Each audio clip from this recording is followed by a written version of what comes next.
On my channel, I cover a lot of things in relation to self-defense, but one thing I have never talked about on this channel is brass knuckles or plastic knuckles. Today we're going to be looking at some plastic knuckles by No Metal Knucks, made here in the USA. Stick around.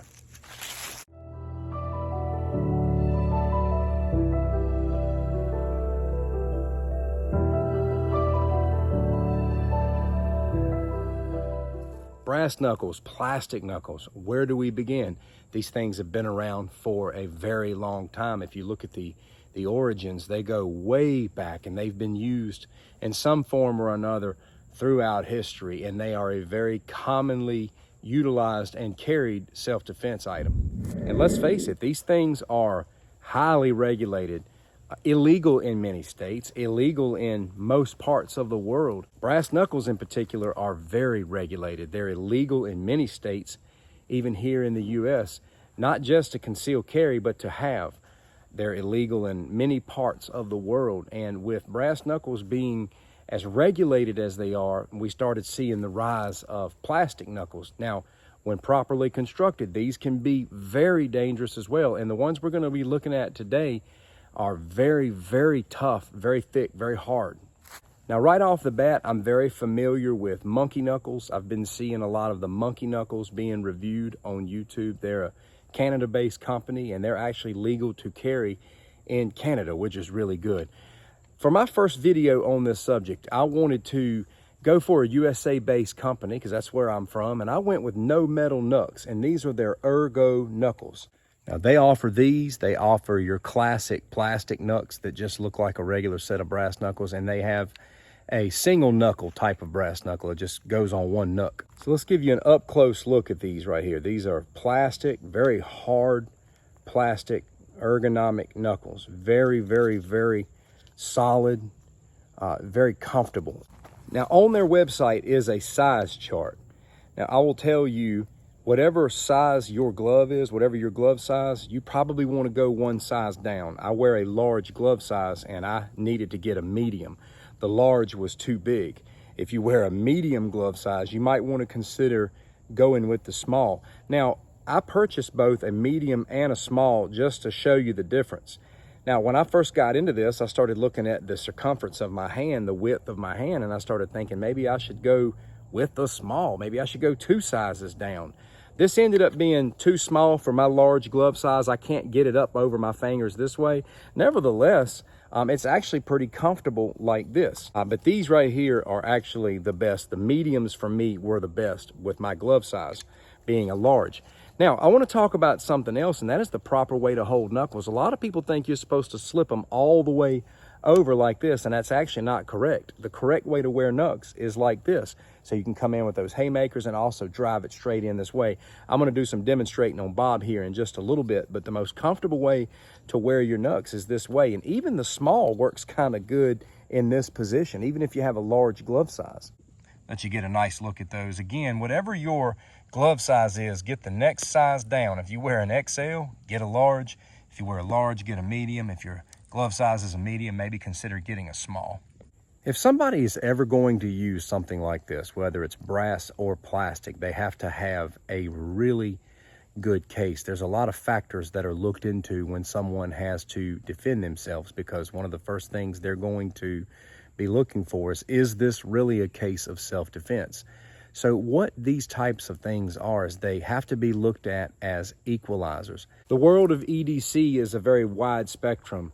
You know, some depend on their firearms, some depend on firearms with a knife as a backup, some just carry knives, others carry pepper spray, some carry tasers, and some carry knuckles.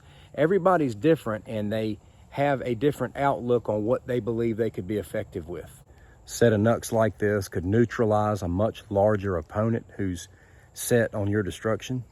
When you're in situations like I was in 2 weeks ago when I was out traveling, you are forced to think long and hard about your EDC and which items that you would use in a given situation. I was at a gas station when I was traveling, and there was a guy that was drunk in public. He was walking around with his shirt off.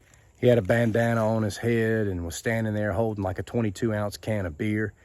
And when I first pulled up into the parking lot, I couldn't tell what was going on. It looked like he was arguing with a woman, or maybe like a woman that he was with.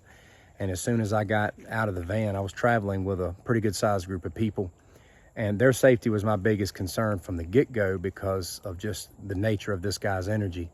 But I'm walking across the parking lot, and I guess he's triggered by my appearance or something, because he assumed I had a firearm. He said, "You gonna shoot me, tough guy? You gonna shoot me?" I just kind of glanced over at him with a serious look like, "Don't screw with me, man, leave me alone." And I just kept walking to stand with one of the girls that was with me that was pumping gas in her truck. Right here, I give him a bit of a warning stare. Too close, back up, back up. He does. He walks away. All of his drunken ramblings were none of my concern. The petty stuff he said to me was of no concern. My concern was that he kept that distance and didn't come any closer. I will tell you, everything that I had to do going forward had to be done with great caution and the proper assessment, because the younger version of me years ago could have probably been very easily triggered into a scrap with this guy. But instead, you know, with all the people that I had with me that we was traveling, I was like, I want us to get where we're going safely. I don't feel like sitting, you know, in a jail cell tonight trying to explain my case. So I just stood in front of her as a shield. Well, once she was done, I told her to get back in the truck, and I went to one of the other young men pumping gas that was with me. And when I went over there, the guy comes around the pump where we were and grabs the handle of his truck and says, "Man, get out of my truck," or something along those lines. He was just harassing us. And one of the young men that was with me kind of nudged him back. Well, that's when I kind of went into fight mode, and I just basically based up on the guy and stared at him. I said, "You better get back." I said, "Get back." I said, "Get back." I just kept warning him to get back. He was talking. "Come on." I said, "Get back. You don't want to do this." I was heavily armed. I had already checked my backdrop with, you know, people and whatnot. If he'd have pulled a knife out of his pocket, I was prepared to take lethal action if I needed to. I was in that moment assessing what would happen, because I wasn't going to back up. I was standing my ground just looking at him, and I was warning him, telling him to back up. And he did. He backed off, and he actually went off down the parking lot. And as soon as he got to the bottom of the parking lot, the cops showed up, and 2 deputies jumped on this dude and arrested him. In many cases, if we'll just take our stand, maintain firm eye contact, issue a warning, tell people to stay back, in many cases they will. In many cases, you can de-escalate a situation that way.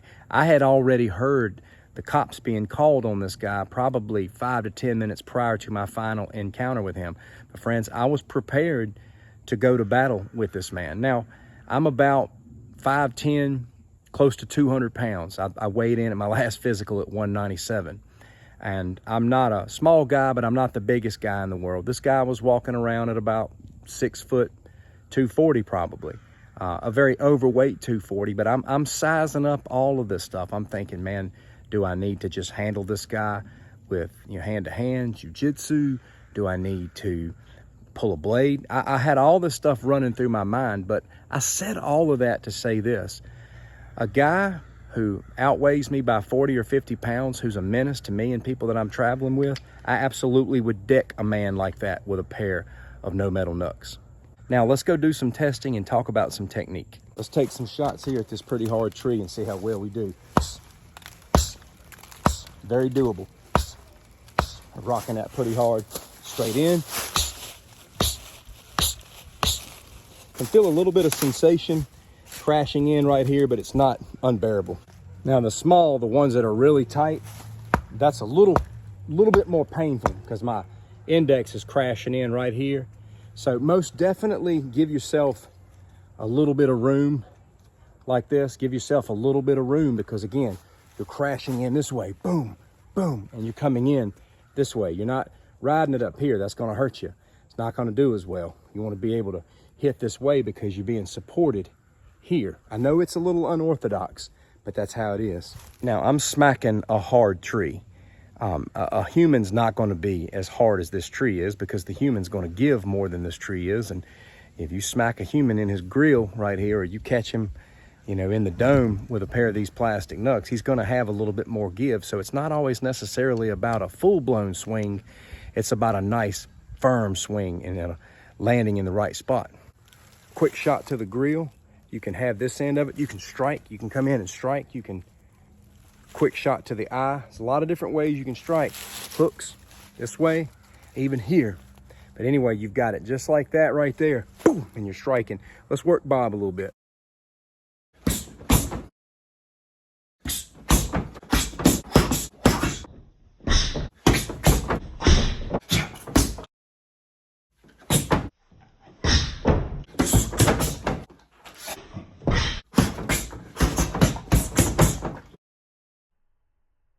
I want to leave you with this, everyone, and that is just do everything you can to avoid being in situations altogether. I realize that we can't always avoid things. I was just out getting gas with the people that I was traveling with, and I had an intoxicated male who had it out for me, about 8 to 10 feet from me, trying to antagonize me. I wasn't out looking for him. It just showed up. Just as a bonus, I want to give you 10 takeaways from my encounter. Takeaway number 1, don't ever devalue your training, and don't ever think to yourself that this is pointless because nothing's ever going to happen to me, because it can. Number 2, every day when you leave the house, carefully consider what everyday carry items you're going to have with you. Think about possible different scenarios.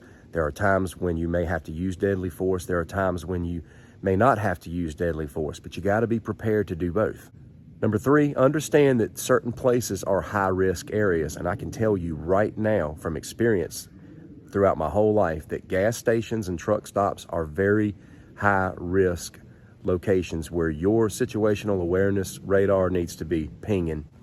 Number 4, don't worry so much about petty things people are yelling at you and saying to you as much as you are watching them, watching their action and listening to specific threats.